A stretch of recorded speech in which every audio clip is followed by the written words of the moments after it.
లో Johnny master మనకి విరోధి కాదు, ఈ అమ్మాయి ఏం మనకు చుట్టం కాదు. ఇది ఒక ప్రాబ్లం గా యాజ్ ఏ సోషల్ గా మనం చూస్తున్నాం. ఈ చూస్తున్నప్పుడు ఈ అమ్మాయి ఇన్ని సంవత్సరాలుగా ఎందుకు భరించింది అంటే తను ఎదుగుదలను కోరుకుంది కాబట్టి భరించింది అని నేనైతే అనుకుంటున్నాను. సో మన ఆర్టిస్ట్ అసోసియేషన్ లో ఎందుకు ఇన్ని ఫెసిలిటీస్ ఉన్న కంప్లైంట్ చేయలేదు అంటే ఆ అమ్మాయి ముంబై నుంచి వచ్చింది కాబట్టి ఆమెకు మన అసోసియేషన్ గురించి గానీ ఇక్కడున్న ఫెసిలిటీస్ గురించి గానీ అవగాహన లేకపోవడం అయి ఉండొచ్చు, లేదా ఆమెకు లైఫ్ కోసం అయి ఉండొచ్చు. నేను లైఫ్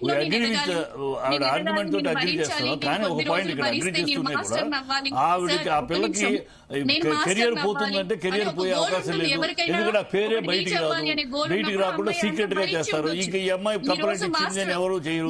ప్లస్ ఒక డాన్స్ మాస్టర్, ఒక జానీ మాస్టరే కాదు, ఇండస్ట్రీలో 25 మంది డాన్స్ మాస్టర్లు ఉన్నారు.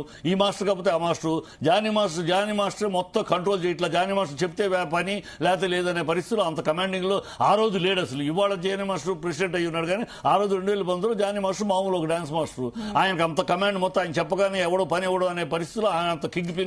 జానీ మాస్టర్ గురించి సపోర్ట్ చేస్తున్నారు కానీ బాధితురాలు గురించి కొంత అదే నేను అనేది. బాధితురాలు ఇక్కడ అసలు దుర్మార్గుడు మగవాడు అనగానే దుర్యోధనుడు, దుశ్శాసనుడు, రావణాసురుడు, ఆడపిల్ల అనగానే సతీ అనుందతి, సతీ పార్వతి అని ఈ కోణం మారాలి. ఈ కోణం మారాలి.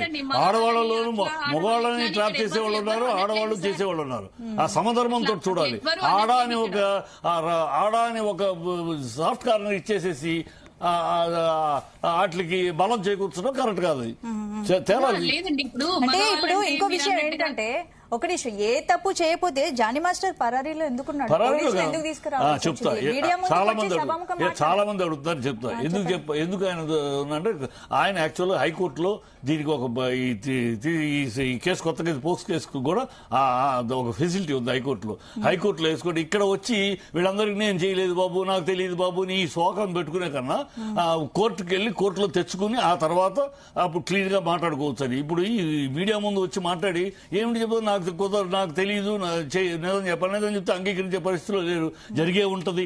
ఆడపిల్ల కదా, ఆడపిల్ల పాప అబద్ధం చెప్పుద్దా, ఆడపిల్ల బయటకు వచ్చి చెప్పుద్దా, ఈ సెంటిమెంటల్ డైలాగులు మన సమాజంలో ఎక్కువ కనుక అతను బందీ అందుకని లెట్ ది వెయిట్ రాని నేను కోర్టులో తెచ్చుకుని ఆ తర్వాత పబ్లిక్ మాట్లాడతాం. ఇప్పుడు మాట్లాడే వాళ్ళందరూ రేపు అతను తప్పు కాదని తెలియదు అనుకో, సారీ చెప్తారు, ఎవరన్నా చెప్పరు కదా, మాత్రం వేసేస్తున్నారు కదా నిందలు. సో ఇది ఒక ఎవరు వేసేసారండి? ఇప్పుడు నిందలు ఎవరు వేయలేదు కదా. మనం జరిగిన ఒక సోషల్ గా ఒక పరిస్థితిని సోషల్ గా చూసాం కాబట్టి సోషల్ గానే మాట్లాడుతున్నాము. ఇప్పుడు మనం కాదు, మీరు నేను కాదమ్మా, మీరు నేను కాదు, జనరల్ గా సోషల్ మీడియాలో చూస్తున్నాక మీరు కాదు, మిగతా వాళ్ళు సోషల్ మీడియా ఎన్ని రకాలు మాట్లాడేస్తున్నారు.